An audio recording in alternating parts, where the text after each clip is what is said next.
ಎಲ್ಲರಿಗೂ welcome to Mallika vlogs in Kannada. So ಇವತ್ತು ನಾನು ಆಫ್ಟರ್ನೂನ್ ಇಂದ ವ್ಲಾಗ್ನ ಸ್ಟಾರ್ಟ್ ಮಾಡ್ತಾ ಇದ್ದೀನಿ. ಈಗ ಸದ್ಯಕ್ಕಾದ್ರೆ ಪಾರ್ಲರಲ್ಲಿ ಇದ್ದೀನಿ, ಟೈಮ್ 1:30 ಆಗ್ತಾ ಇದೆ.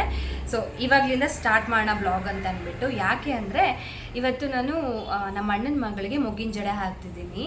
ಸೊ ಒಂದು ಇಂಟ್ರೆಸ್ಟಿಂಗ್ ವಿಡಿಯೋ ಕೂಡ ಇರುತ್ತಲ್ವ ಅಂತ ಅಂದ್ಬಿಟ್ಟು ಹಾಗೆ ಶೂಟ್ ಮಾಡ್ಕೊಳ್ತಾ ಇದ್ದೀನಿ. ನಮ್ಮ ಅಣ್ಣನ ಮಗಳಿಗೆ 3 ಇಯರ್ಸ್.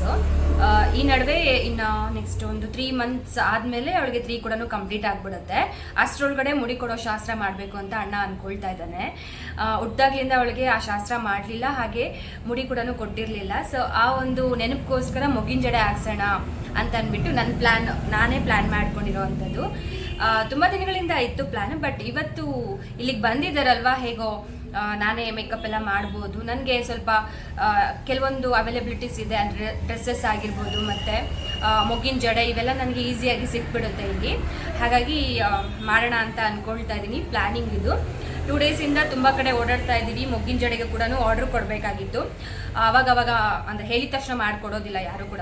ಒಂದಿನ ಮುಂಚೆನೇ ಆರ್ಡ್ರ್ ಕೊಡಬೇಕಾಗಿತ್ತು. ಅವಳಿರೋ ಇಷ್ಟುದ್ದಕ್ಕೆ ಮೊಗ್ಗಿನ ಜಡೆನ ಒಂದು ಇಷ್ಟುದ್ದ ಬೇಕಾಗುತ್ತೆ.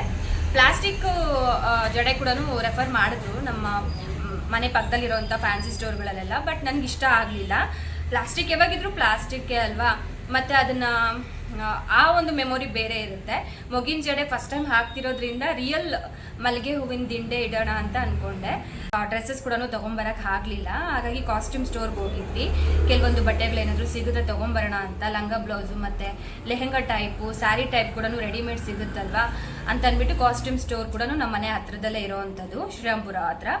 ಸೊ ಅಲ್ಲಿಗೆ ಹೋಗಿ ಕೆಲವೊಂದು ಕಾಸ್ಟ್ಯೂಮ್ ಎಲ್ಲ ನೋಡಿದ್ವಿ, ಬಟ್ ನಮ್ಗೆ ಯಾವುದೂ ಇಷ್ಟ ಆಗಲಿಲ್ಲ. ತುಂಬಾ ಲೆಂತ್ ಉದ್ದ ಇದೆ. ಅವಳಿರೋ ಚಿಕ್ಕ ಸೈಜ್ ಆಗಿರೋದ್ರಿಂದ, 3 ಇಯರ್ಸ್ ಬೇಬಿ ಆಗಿರೋದ್ರಿಂದ ಬೇರೆ ಯಾವುದು ಬಟ್ಟೆ ಸಿಗಲಿಲ್ಲ. ಹಾಗಾಗಿ ಲಂಗ ಬ್ಲೌಸ್ ಮಾತ್ರ ಸಿಕ್ಕಿದೆ. ಹಾಗೆ ನೆಟ್ಟೆಡ್ ಬ್ಲೌಸ್ ಕೂಡ ನೆಟ್ಟೆಡ್ ದುಪ್ಪಟ್ಟ ಕೂಡ ಸಿಕ್ತು. ಒಂದೇ ಕಲರ್ ಇಷ್ಟ ಆಯಿತು, ಹಾಗಾಗಿ ಅದನ್ನು ತೊಗೊಂಡು ಬಂದಿದ್ದೀನಿ. ಸೊ ಬಟ್ಟೆ ಆದರೆ ಹೀಗಿದೆ. ಇದು ಲಂಗ ಬ್ಲೌಸ್ ವಿತ್ ದುಪ್ಪಟ್ಟ ಬಂದಿದೆ. ನಾನು ಅದನ್ನು ಲೆಹೆಂಗಾ ಥರ ಡ್ರೈಪ್ ಮಾಡ್ಬೋದು ಅಂತ ಅಂದ್ಬಿಟ್ಟು ಅದನ್ನು ತೊಗೊಂಡು ಬಂದಿದ್ದೀನಿ. ಗಲಾಟೆ ಆದರೆ ಸ್ವಲ್ಪ ರೋಡ್ ಔಟ್ಸೈಡ್ ಇರೋದ್ರಿಂದ ಸ್ವಲ್ಪ ಗಲಾಟೆ ಇದೆ, ವೆಹಿಕಲ್ಸ್ ಎಲ್ಲ ಓಡಾಡ್ತಾ ಇರುತ್ತೆ. ಸೊ ಇಗ್ನೋರ್ ಮಾಡಿ. ವಾಯ್ಸ್ ಏನಾದರೂ ಜಾಸ್ತಿ ಕೇಳಿಸಿದ್ರೆ ಆದಷ್ಟು ನಾನು ಜೋರಾಗೆ ಮಾತಾಡೋಕ್ಕೆ ಟ್ರೈ ಮಾಡ್ತಾ ಇದ್ದೀನಿ.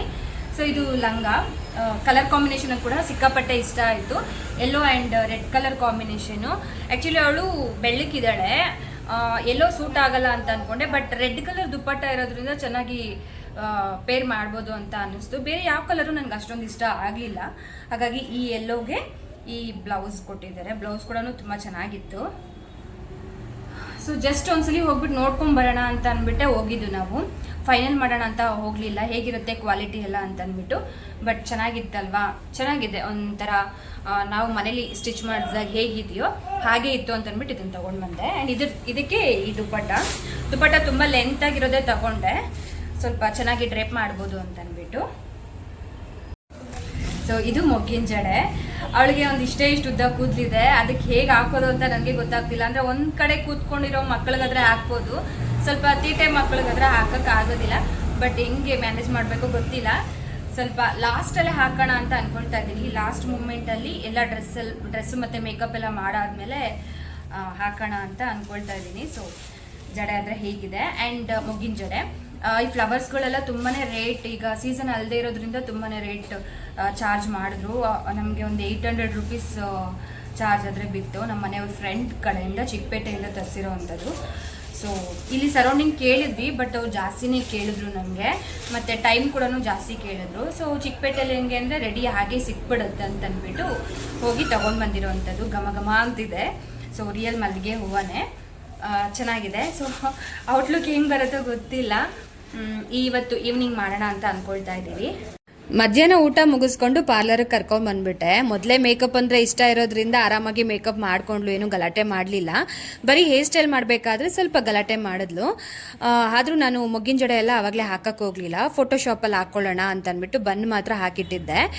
ಆರಾಮಾಗಿ ಸೆಟ್ ಆಯಿತು. ಆ್ಯಂಡ್ ಮೇಕಪ್ ಕೂಡ ತುಂಬಾ ಚೆನ್ನಾಗಿ ಬಂತು. ವಾಟರ್ ಪ್ರೂಫ್ ಮೇಕಪ್ ಹಾಕಿದ್ದೆ. ಇನ್ನೇನಾದರೂ ಗಲಾಟೆ ಆದಾಗ ಅತ್ತಾಗ ಇರಿಟೇಟ್ ಫೀಲ್ ಆದರೆ ಅಳ್ತಾರಲ್ವಾ, ಸೊ ಅತ್ತಾಗ ಮೇಕಪ್ ಎಲ್ಲ ಹೋಗ್ಬಿಡುತ್ತೆ ಅಂತ ಅಂದ್ಬಿಟ್ಟು ಸ್ವಲ್ಪ ವಾಟರ್ ಪ್ರೂಫೇ ಹಾಕಿದ್ದೆ. ತುಂಬಾ ಚೆನ್ನಾಗಿ ಬಂತು, ಕ್ಯೂಟಾಗಿ ಕಾಣಿಸ್ತಿದ್ಲು. ಇನ್ನು ನನ್ನ ಹತ್ರ ಇರೋಂಥ ಜ್ಯುವೆಲ್ರೀಸೇ ಎಲ್ಲ ಪೇರಪ್ ಮಾಡಿದ್ದೆ, ತುಂಬಾ ಚೆನ್ನಾಗಿ ಕಾಣಿಸ್ತಿದ್ಲು. ಲೆಹೆಂಗಾ ಡ್ರೇಪ್ ಮಾಡಿದ್ಮೇಲೆ ಅಂತೂ ಇನ್ನೂ ಎಕ್ಸ್ಟ್ರಾ ಕಳೆ ಬಂತು. ಆ್ಯಂಡ್ ಬಳೆಗಳು ಕೂಡ ಅಷ್ಟೇ ಹೊಸದಾಗಿ ತೊಗೊಂಬಂದಿರೋದ್ರಿಂದ ಪರ್ಫೆಕ್ಟಾಗಿ ಮ್ಯಾಚ್ ಆಯಿತು ಡ್ರೆಸ್ಸಿಗೆ. ಇನ್ನು ನಾವು ಫೋಟೋಶಾಪ್ಗಾದರೆ ಹೋಗ್ಬಿಟ್ವಿ. ಸ್ಟಾರ್ಟಿಂಗ್ ಹೋದಾಗ ತುಂಬಾ ಹತ್ತು ಬಿಟ್ಲು, ಹೊಸ ಜಾಗ ಬೇರೆ ಅಂತಂದ್ಬಿಟ್ಟು. ಆಮೇಲೆ ನನ್ನ ಮಗನ ಕರ್ಕೊಂಡು ಹೋಗಿದ್ವಿ. ನನ್ನ ಮಗನ ಜೊತೆ ತುಂಬ ಚೆನ್ನಾಗಿ ಆಟಾಡ್ತಾಳೆ. ಅವನು ಎಲ್ಲ ಫೋಸ್ ಕೊಡ್ತಿದ್ದ. ಅದಾದಮೇಲೆ ಅವಳು ಆರಾಮಾಗಿ ಫೋಟೋಶೂಟ್ ಆದರೆ ಕಂಪ್ಲೀಟ್ ಮಾಡಿಕೊಂಡ್ಳು. ತುಂಬಾ ಖುಷಿ ಆಯಿತು ಎಲ್ಲರಿಗೂ ಕೂಡ. ಯಾಕಂದರೆ ಮೊದಲನೇ ಸಲ ಅವಳು ಈ ಥರ ರೆಡಿಯಾಗಿ ಖುಷಿಯಿಂದ ಫೋಟೋಸ್ ತೊಗೊಳ್ತಿರೋ ಅಂಥದ್ದು. ಹಾಗಾಗಿ ಮನೇಲಿ ಎಲ್ಲರಿಗೂ ಖುಷಿ ಆಯಿತು. ಈ ಒಂದು ಕ್ಲಿಪ್ಪಿಂಗ್ನ ನಿಮ್ಮ ಹತ್ರ ಶೇರ್ ಮಾಡ್ಕೋಬೇಕು ಅಂತ ಅಂದ್ಕೊಂಡೆ. ವಿಡಿಯೋ ಇಷ್ಟ ಆದರೆ ಒಂದು ಲೈಕ್ ಮಾಡಿ. Thank you so much for watching. Bye.